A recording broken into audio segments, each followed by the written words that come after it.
your ABC 7 First Alert weather forecast with meteorologist John Scalzi.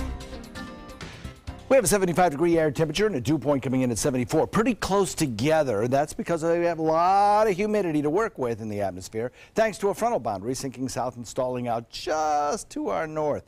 But it's still possible that could inch a little bit further to the south, 60 miles south, and it's right over us. We have a 96% relative humidity and winds out of the northeast now, shifting a little bit more northeast. It will be a breezy afternoon as the winds start to pick up as high pressure expands just to our north. 74 degrees, Wauchula, Arcadia, Myakka, Parrish at 75, so is Bradenton and Lakewood Ranch. 77 degrees at Longboat Key, 76 in Venice and Inglewood. Northport comes in at 75. There's the front. It is producing a fair amount of showers across parts of north central Florida. In fact, in Hillsborough County, there have been some pretty big thunder boomers in progress there. This one in the process of dying out right now. But it's certainly possible that some of the outflow from these storms reaching our area could trigger off a shower or a thunderstorm this morning. Certainly not out of the question. And over the course of the next couple of days, this front will take its time in basically washing out.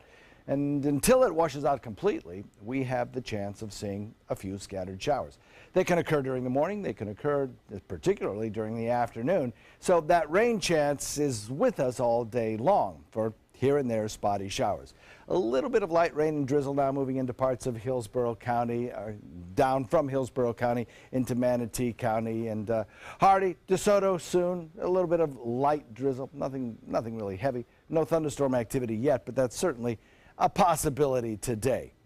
As we head into the next couple of days, we'll notice high pressure back to the north of us, producing some fairly quiet conditions through parts of Georgia and Alabama and Mississippi, back in through Texas. That will gradually try to sink southward and kind of overrun this stalled frontal boundary.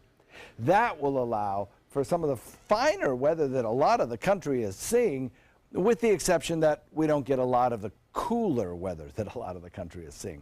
We will see the high pressure ridge bring down some drier weather, and so by Thursday, Friday, our rain chance goes away. And we have a lot of blue sky and some very clear, a little bit cooler nights as well as we draw down some of that lower relative humidity air. For today, it's going to be a kind of a sun-cloud mix. That'll be true today. It'll probably be true tomorrow as well. A few showers embedded with that cloud cover, and then lower humidity air on the way just in time for Thursday and Friday. Now, the winds will be brisk, so boaters pay attention to that. Today, they can increase up to about 20 knots during the evening hours.